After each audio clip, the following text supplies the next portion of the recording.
Hi, good evening everyone and welcome to next episode of Season of AI. Today we have with us very young developer. He is the software developer at Razorpay, Varun Bansal. Varun is an Azure AI expert and he'll be talking about Azure AI in media and entertainment industry. Hi Varun, Hi, thanks for the warm introduction. all good, all yours. The stage is all yours. You can start. Yeah, so I have shared the presentation. Can you please bring this up? Yeah, this is visible. Thank you very much. So, hello everyone. Today we'll be talking about Azure AI, and all of us are aware about the term AI, right? And Azure is always a market leader when it comes to the cutting edge technologies. So there had been many channels from Azure developer community on Azure AI, and this is the next part. So I would be not talking about the basic AI things or what can you do. The most of us know what is there. So today we have picked up a very niche topic on Azure AI for market and entertainment. So without wasting any time, let's go forward. Like before going forward to the next slide, I would like to ask that most of the people are from the software or the IT industries, and if you are engineers writing some code, you must be very familiar with GitHub Copilot, which is the very famous tool by GitHub, which has been taken over by Microsoft. So we all know that Copilot is a very fantastic tool for code generation, test cases writing, documentation, asking the features, bug fixes, hot fixes, and n number of things which we can do. Also, they have actions and whatnot. Complete CI/CD infrastructure is there, so that's a very fantastic thing when it comes to software engineering. But now, today, I would like to introduce you to Copilot for Azure. This is a really interesting concept which has been brought up by Azure. That now you have Copilot for the Azure. Now you don't need to be a complete expert to start with the Azure or not.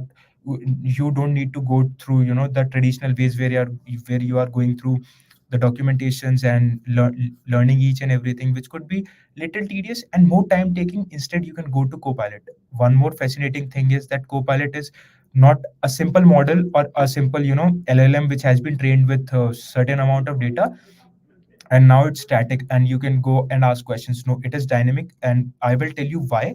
First of all, let's understand what exactly the Copilot is in the documenting terms. It is an intelligent assistant designed to help you with design, operate, optimize, and troubleshoot your Azure environment.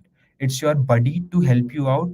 Plus, the thing which I was telling, it's not static. Copilot is aware of a very live data which your Azure is having. The complete subscription which you are having, it has the access to resource graph and the real time service telemetry. You can go and ask a very customized query. I'll give you an example. Like we all know that there is a very basic service known as virtual machines in our cloud. So the person can go and ask, can you tell me how many numbers of virtual machines are running on this subscription where the tag is department name equals to finance. So this is a really penetrated query which you are giving to the Azure, and now it's going there.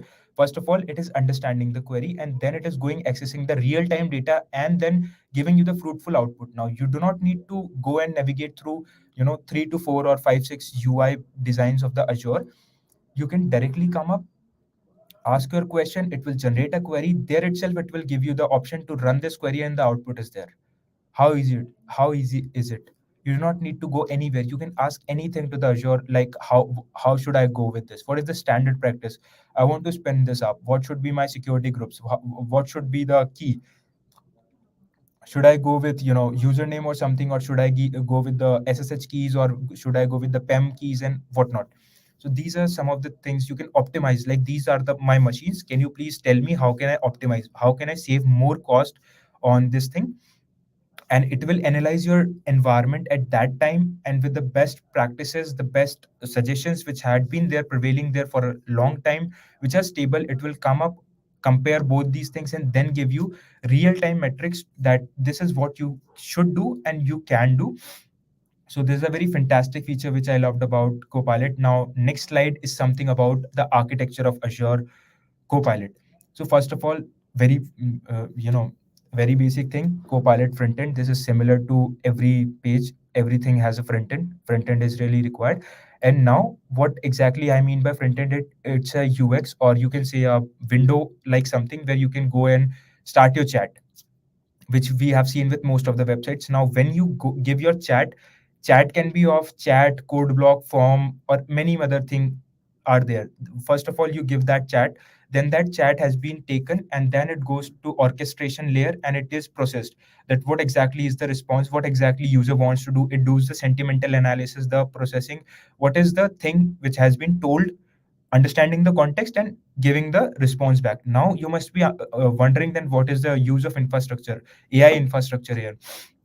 The use of AI infrastructure is, first of all, the AI infrastructure contains all the data regarding all the learned and the documentation things of the Azure and many other things which we know. So when the things has been analyzed by the orchestration, it uses the AI infrastructure to get the things. Like, let's say you have you told that, okay, tell me the VM. So now it will go and understand what exactly is VM. Now it will go that, okay, VM's data is in the KQL query. So I will generate the query accordingly to give you the answer. So this was from the architectural perspective of the Azure AI. Now let's move. Yeah, one more thing I forgot, that this AI infrastructure is open house, produced by Microsoft on top of Azure AI, which Azure Open AI, which I am going to talk in the next slide. This is Azure Open AI. Now, what exactly Azure Open AI is, that Microsoft has its own studio for AI. It is termed as Azure AI Studio. You can go there. You must go there and check. Now there might be a use case when the company says that, okay, we all know that there are prevailing, models, LLM models, and the most common ones which have been used are, first of all, ChatGPT 3.5, which everyone uses. It's free of cost. Just we can log into the system and start querying or asking questions and all those things. So now, but there is one hindrance in that. It's a static model. It was trained up to the model, up to the data present on 2021st year 2021. After that, if you'll ask what is the current scenario, I do not have the answer. Then we have a latest model, ChatGPT 4, and the most recent model is ChatGPT 4o, where you can upload the PDFs and all those things to understand. But we all know that this Microsoft has integrated ChatGPT 4 with Edge, the browser which is there, and similarly, it contains the data of all over the internet. But I don't want that the data of all over the internet is not useful for me. What I want is very customized. So okay, you need not to worry. You just can go to the Azure Open AI, and there it provides you with the studio. You can give customized prompts. What is the requirement? What exactly are the problems which you are facing? What is the data on which you want to train? And if you are a chat GPT, or if you are a machine learning expert, you must be familiar with many terms, like the model is hallucinating. There are, it is over predicted, overfitted, and all these are the problems. So for them as well, it's not a general that you have provided the data and it is doing whatsoever it needs to be. Yes, there are options for that as well, for the quick start guides. Like I'm not a very, you know uh, techie person when it comes to machine learning or artificial intelligence, and I don't have much of the time that I learn about what is Hugging Face model, what is naive Bayes algorithm, and what is other, random forest algorithm, and then I put my data algorithm, all those things. I can directly present the data, give it, it will run all the schemes and will come up with the best model, that this is the model which is that I have trained it, and this is giving the most effective answer. You can use this model for your purpose, for the future prediction and all those things. So this is as super as this. And let's go and talk about some of the most famous features of Azure OpenAI. For what all things can you as an individual or as an enterprise can be used. First, when it comes to is content creation. Content creation can be divided into two parts. One is images and one is writing.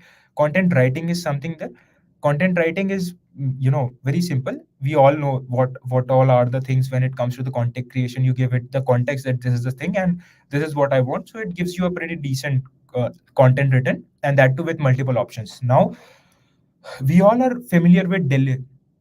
It's a very famous tool when it comes to image generation. If you are a UX developer, if you are a UI developer, you want that I need some crazy graphics. Now it's not the age of traditional era where the websites are looking boring or something like that, but I want something crazy, that whenever a person comes to my website, he must be it must give a very interesting, reputation for my brand or my company or my enterprise. So now you can go to Delhi and ask, give me some kind of images which I can put as a, text in the UI and all those things.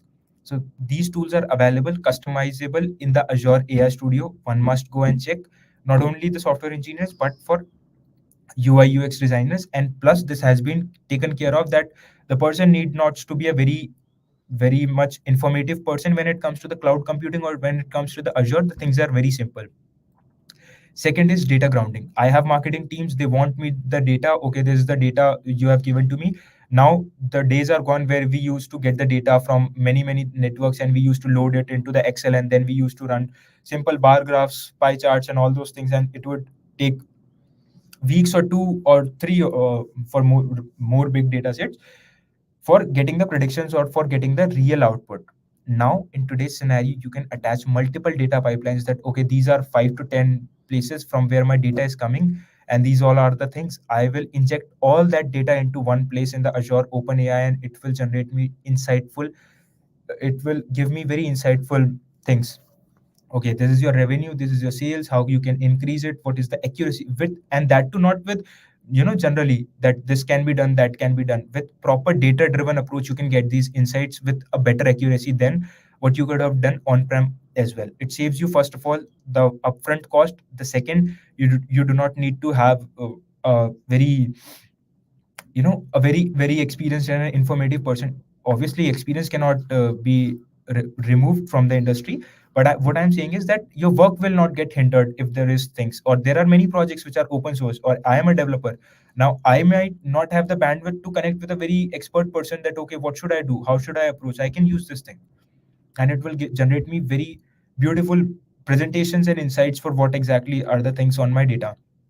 Third, and the very common use case which we have seen almost with every website which is having a product or service, is conversational AI. We have seen this on each and everything, whether it be IRCTC, HDFC, any other thing. In any vertical or in any horizontal, we have AI generated bots, question and answers. And then we just give, okay, this is my problem, this is my sentiment, I want this thing. And it gives you the answer, it gives you the things. Now I'll give you a very specific use case that we have a lot of tickets and we have a lot of merchants coming in, and we want to give them the answer. Now if human will do each and everything, it is humongous task, and the amount of tickets big techs are getting is huge. Also it takes lots of effort to do the things, but if it can be integrated and each and every organization is working towards generative AI for all these things, the problem can be reduced. We can focus on more complex tasks rather than the redundant task. Okay, why is this not being activated, when will it be? Most of the questions are repetitive, those can be answered, right?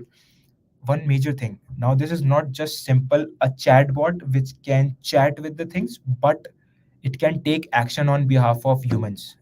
I'll give you a very interesting example. Let's say there is a company which has some kind of accounts or maintains some kind of balance for whatsoever reason. Now I as a customer go, okay, I want to understand. I first of all go there, I say, okay, hi, I am this. It will ask me some questions. Okay, what is your name, what is your mobile number, what is your ID, or something like that. And that data is completely safe. We'll talk about security aspect just after this. When I have given the things to identify myself, okay, I am this person. Now I can ask him the question, okay, what is my current balance? So now you must be thinking, then how will it get the data at present, at this moment? The AI has developed to such an extent that now it can take actions on behalf of humans as well, that it can call an API. Now a human do not need to go to a dashboard and give the merchant ID and get the data. Now AI can directly call this API with this payload. Okay, this is the merchant ID, query from the database or query from wheresoever the data is kept, and give me the data, that what exactly is the current bank balance of this person. Now when it comes to AI, everyone is like, okay, what will happen, what will be the thing, what will happen, is my data secure, what if something gets wrong? So it can, first of all, this is being taken care by big techs, that your data is not being stored, the confidential things are not being taken into the things to train, those have been removed. All these things have been taken into the consideration. Third, now OpenAI or AI models, Azure AI models also provide you the feature that you can try and train them or build them in such a manner that they can help you with the fraud detection and the cybersecurity perspectives as well. A human cannot sit every time in front of it or cannot monitor thousands of merchants. I'll give you an example. Like let's say there's a merchant and suddenly earlier the transaction amounts which were happening from that merchant were around, let's say, 5 lakhs, 10 lakhs, and suddenly there was a transaction of 1 crore. which was not there in the last 6 months. So that is a thing which might raise a concern. So it might go unnoticed uh, when it comes to the manual procedure or the auditing, when it will be covered when the audit happens or something like that. But if we have AI or something, it can check that, okay, if this is happening, this is the data, and according to this, this is a very significant change. Okay, this has been 20 times. 20 times the data has been, the amount transacted was 20 times the average amount from the last 6 months. So this, the ticket can be raised immediately, and it can be escalated to the finance team or the agents, and they can contact the consumer whether this was a genuine task, whether this was a fraud, or this was done by you, or and get the clarities. If everything goes fine, it can be closed. It might give an extra effort, but yes, it builds the trust, it builds the reputation, it gives more added layer of security and safety, which is a win-win situation for any enterprises. Now let's come to the predictive analysis. As in the second point, I discussed about the ability to inject the data and get meaningful insights, not only when it comes to the static data, but we can train the model using that data, and we can forecast the things with the data, and that too with a great accuracy, not just simple accuracy. Okay, so this was the features. These were the features when we talked about from the Azure AI infrastructure as a service perspective, where user can come and leverage the power and then build the things on their own. Now let's come to some platform as a services. Azure Open AI Video Indexer. Now this seems to be a very general or interesting term to me, and you must be wondering that this is a session on media and entertainment, and we are talking about software and all those things. So those were general things. Now let's talk something about platform as a service. So we have a service at Azure AI with video indexer. You can give your video, or you can parse your video. It will get parsed through the AI video indexer. And while your video is getting parsed, it is being analyzed by 30 plus AI models which had been there, and they had been under development or under research since many times. Now you might say, Varun, okay, my data was analyzed with 30 plus models. What are the features? Why should I wait, or why should I use? What is the feature? Now I'll tell you something superb. It has a feature of deep search. What you can do is, once you have passed your data, you can ask him the questions. Okay, this was the thing, this was the video. Now tell me the time, or tell me the conversation which was happening between this character and this character. It remembers the name by the audio to text feature. It converts the dialogues into the words or whatsoever is happening behind the scenes, but it remembers, okay, he's the one and he's the one. What was the conversation happened with both of them? At what location are they planning to meet? Also, it has the facility to detect your face detection algorithms, OCR are happening there. So you can ask, okay, how, what was the time, how many times did they meet? Don't you think this is crazy that it is analyzing the data and keeping note of each and everything what happened in this video? This is one of the aspect which could be used now. uh, every aspect is followed by monetization. How can I monetize it? How is it useful to me when it comes to the monetary fund? Because that's the base for any organization or any individual whosoever is building a product or providing any kind of service. So now Azure AI Video Indexer can help you to increase the value of the videos. For example, industries that rely on ad revenue, news and media, social media, and whatnot, can you can provide relevant ad by extracting the insights. Who consumed my video? What was the maximum span? What were the things? What kind of ad should I provide, and to which kind of person? Let's say I have a adventurous site. I take people on trekking. So now if I'm posing that thing to a 60 plus years of age group person, or to a 55 plus age group, that might not yield me a revenue. But if you are providing that to a person who is in the age group of 20 to 30, that might give you more conversion of your employees, or more clicks and brings to your website. So this can help you in this way. Second, it can help you in the video recommendation. Okay, these are the folks which are interacting with you more. Like, my video is being seen more in the Indian region, or the Asian region, or the American region, or the UK or Europe region. And from there you can get the insights, and then you can deliver the content for the specific audience, so that there can be better engagement, or you can improve upon the content for engaging the other audience as well.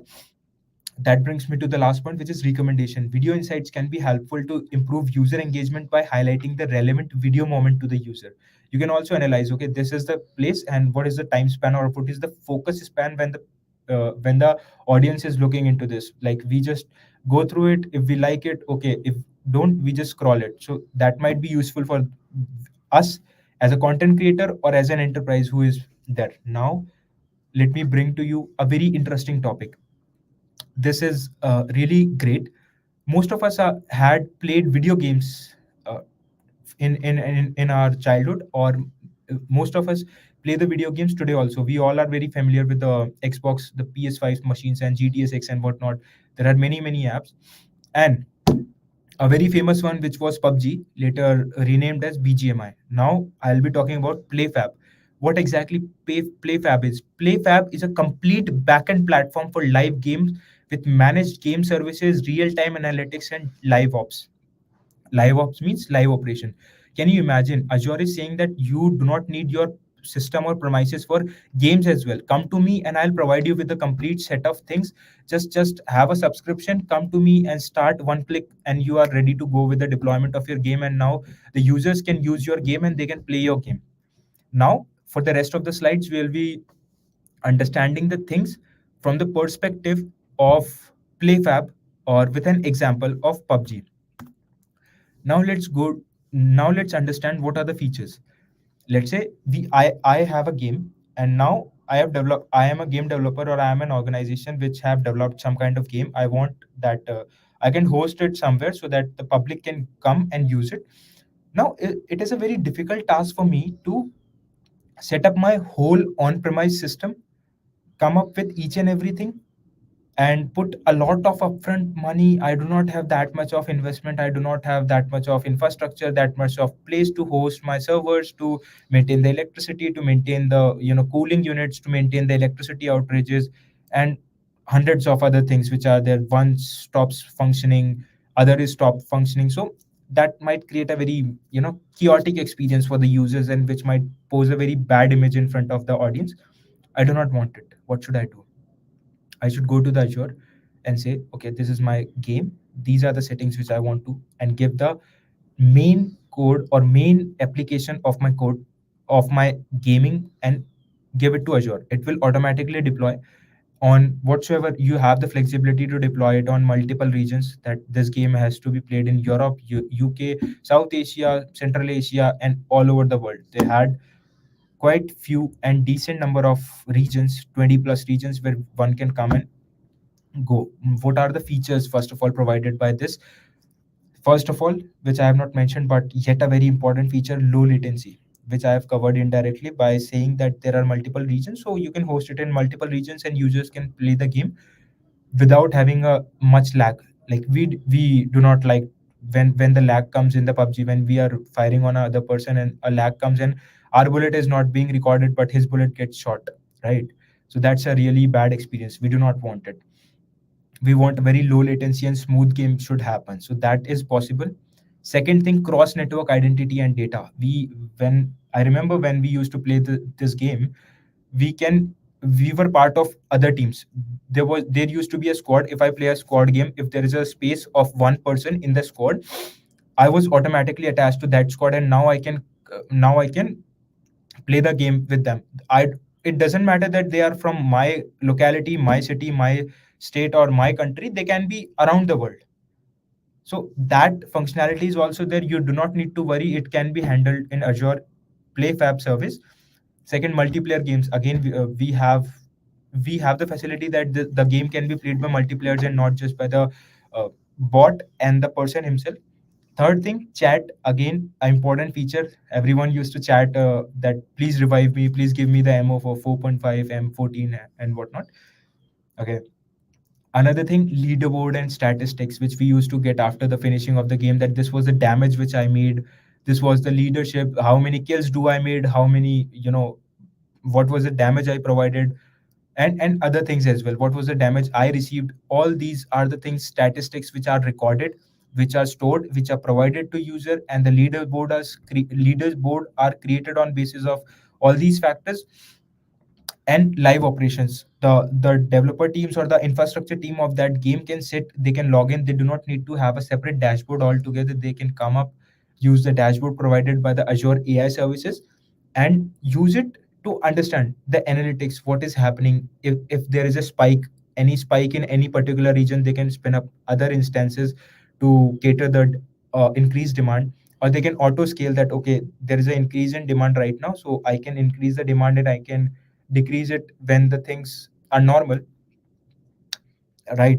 So these are all the features which are there, and one can go and use the services if they are from the gaming background.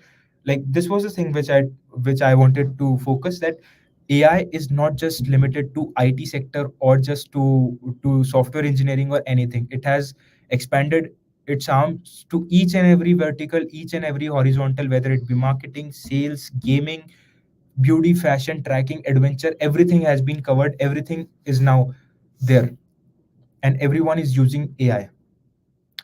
Last but not the least, I would like to focus on Azure Service Fabric, which is a very interesting service which Azure has come up with. Service Fabric is actually an open source thing which is provided. Now let's try to understand this with a bit of a story, that what exactly is a service. Okay, I say that, okay, I want to start, I want to launch a product, or I want to start a company, or I'm a software developer, or let's say I'm the one who wants to introduce one product to the world right now. So I come up, I build the business logic, I have everything right now. I do not have the expertise of infrastructure and all of those things. So what is the traditional ways that I get someone who is having a very interesting knowledge of all these things, and then he guides me and tells me what to do. Varun, you should go with this thing, you should use this service and all those things. And then I hire someone and they provide me with the implementation. Okay, I'll spin up these machines, then I'll debug them, I will provide the logging, I will store them, I will create a database and all those things. So now it's a problematic thing. First of all, when it comes to money, when it comes to time, second most important thing, first most important thing, it takes lots of time, lots of understanding. It's a pain point for the person who is not a technical person. Let's assume a person from the sales background is coming and now he has zero idea about the infrastructure. And in the organizations, trust me, infrastructure is the most costly thing when it comes to the complete expenditure of the organization. From the smallest to the biggest organization, the infrastructure cost is the most significant cost which is happening. So now no company wants that. What Service Fabric says is that if you are a business leader or if you are a developer, focus on your product, on your business logic, on your application building. Forget about the infrastructure, forget about the reliance, forget about the reliability of your product. How long will my website be there? What if some kind of fault occurs? What if server goes down? What if I need to auto scale? Just leave everything up to the Azure AI, Azure itself, and they have a service which is Service Fabric. They have solutions. You can come up to them, you can go, you can use. They are open source, and then you can provide the solution. It will provide you with the solutions.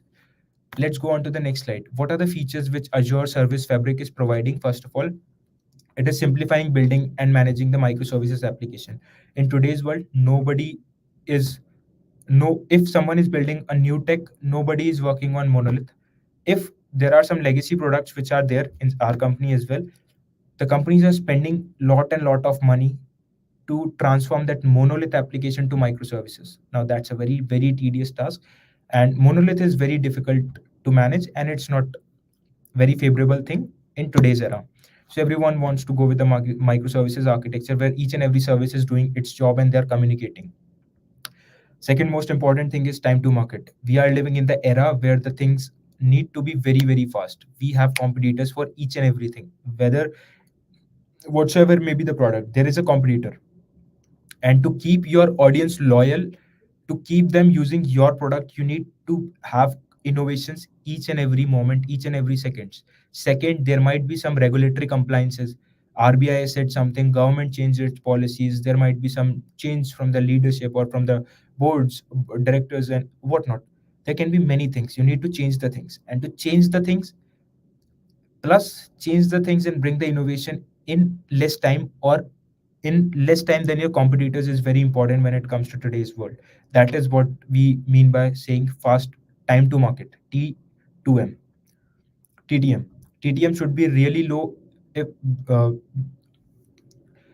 the impact of TTM is that more the TTM, less the engagement of the audience and less the revenue is there. So no company wants that their revenue goes down, and the audience is not very loyal when it comes to many things. They want, nowadays people don't have time and uh, time to spend on the apps which are outdated or which are not providing plenty services. They instantly download and everything is very quick. We have internet facilities, we download it, switch to other pieces and just change it. Second important thing, container and service orchestration. When I say that everyone is working on microservices, that goes without saying that microservices are automatically being built and being deployed on container and service orchestration. What I mean by container is that most of the applications are containerized. Most famous tool is Docker, which is being used. Others are also there by Red Hat Podman and other tools as well. So microservices are there, then we can surely say that they are being containerized and there must be some kind of orchestrator.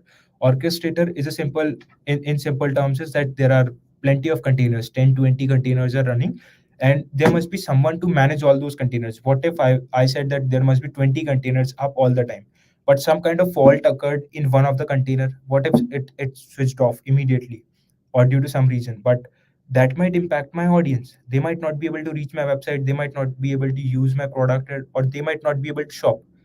That ultimately impacts two things. First is the revenue, my product was not sold. Second thing is reputation. The website went down, I was trying to access the thing but it didn't work, it was very uh, laggy, I didn't receive the response from them in a quick time. It was taking too long time to load again and again.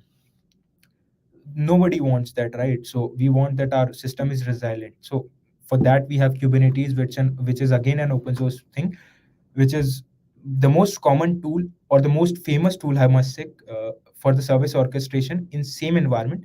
So these were some of the features, and all these can be maintained and can be used by Azure Service Fabric. So if one is there, one needs to understand they must explore this feature. Now I would like to share some of the important resources which one can do. There is no prior experience required. One more important thing, that Azure is really generous when it comes to the using or to help users understand better that if these are the services which one should use. They provide free credits to the organizations. Like, organizations can go to Azure that, okay, we are right now starting up, we are a very young organization, we are recently starting, we do not have much of the fund to invest on the infrastructure. As I already mentioned, that infrastructure is a very costly thing when it comes to the entire expenditure of the organization. They can go. Microsoft Azure have its own programs which are running there for the startups, like Azure for startups and all those things.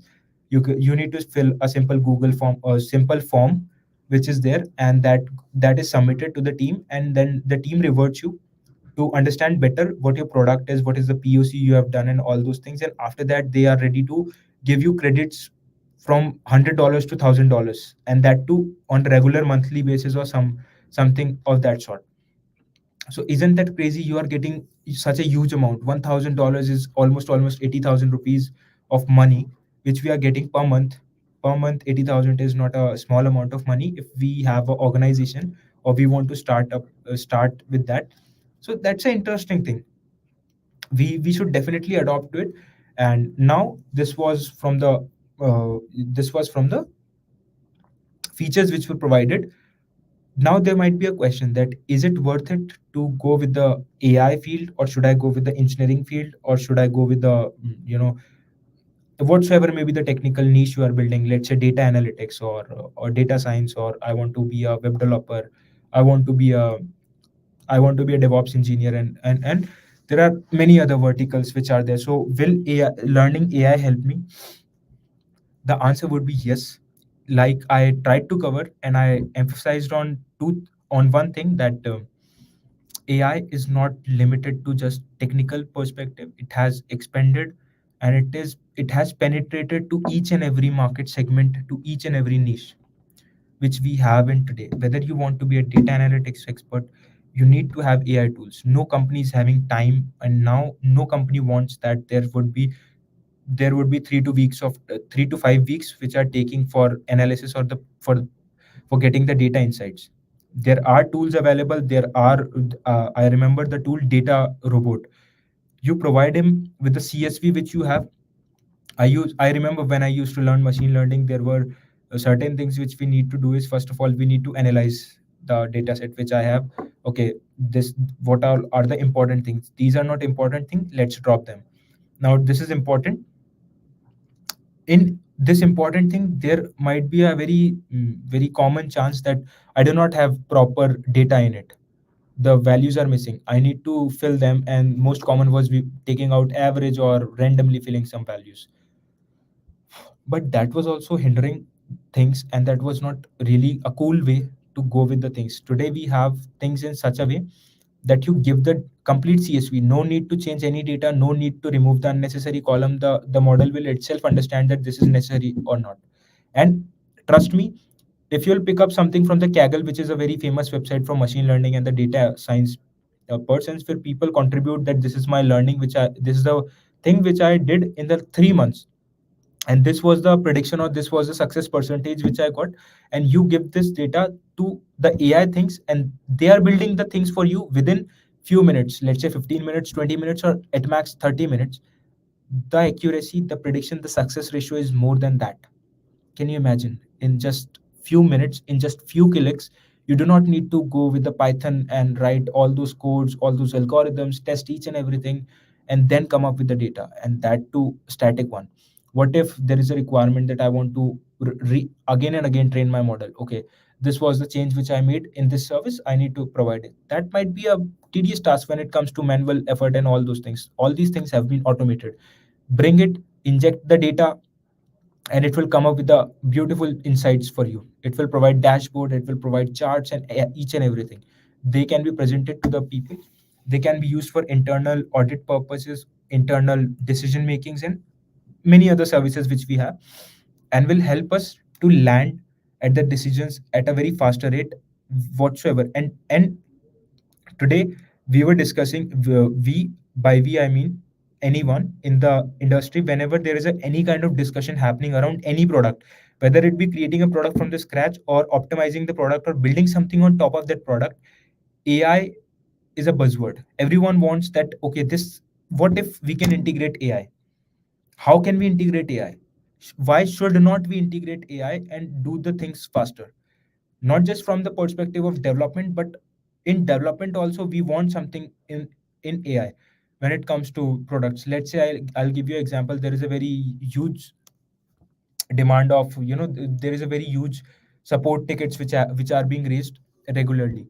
Now support teams are there and they are doing their best, level best, to solve them. But what if we can integrate some kind of AI to give them the answer, or to give the answer of the redundant questions, the questions which keep on coming, and the person has to do the things manually. There are price negotiations happening. A person is requesting requesting price raise, that price negotiations, that this, the price which you are charging from me is more, and I'm not satisfied, I want to negotiate on this price. Now what happens is that the person raises the ticket, then the company gives 2 to 3 options to him which are pre-built or something of that kind. This is an example which I'm giving to you. Then again he says no, this is also not what I want. And then also a ticket is raised, and that reaches to the analyst or to someone from the team. And then he himself goes, extracts the data about the company. What is the gross market value, what is GMV, what is the revenue, what, how big is this merchant, what is the customer base, does analysis, re- uh, escalates the issue to his seniors or the above team, and then gets the approval or disapproval, and then the response is sent. This is a long chain of process. It might not be, you might not be able to relate when I'm speaking, but yes, it takes time. It takes a lot of time, and that is a really bad experience. Yes, right now, till now, it was okay because no one was doing it. But as I told you, time to market is really important. The competitors are working really fast for the fight to capture the customers and the merchants. So you need to be very, very fast. What if we can integrate some kind of system? What if we can create some kind of chatbot type of things where the person is giving his query there itself, and we are analyzing it on the back end, or asking the AI to fetch the data and say that if this is in this, what is your prediction? Should we go or not? How will it impact us? what will there be any kind of impact from the revenue which we are getting, or it will help us by getting more revenue, more engagement, or whatnot.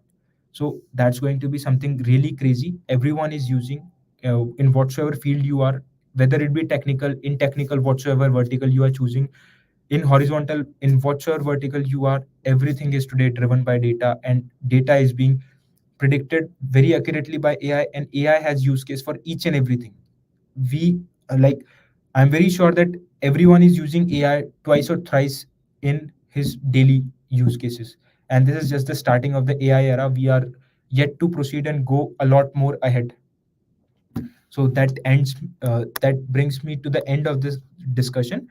And yeah, thank you very much. I know this was a very basic session, but if you want a deep dive, surely ping it to the Azure developer community, and we will arrange a live demo or something of that sort as well. So thank you very much. uh, Thank you, Varun. It was a wonderful session and very insightful. I hope everyone has learned something today. So yeah, let me just definitely. end If the someone stream. has anything to ask, anything more about something which they want to discuss, or anything other discussions they want, they can surely connect with me on LinkedIn, and I would be more than happy to help them. Sure. So thank you, and thank you everyone for joining us today. I'll just end the stream. Bye.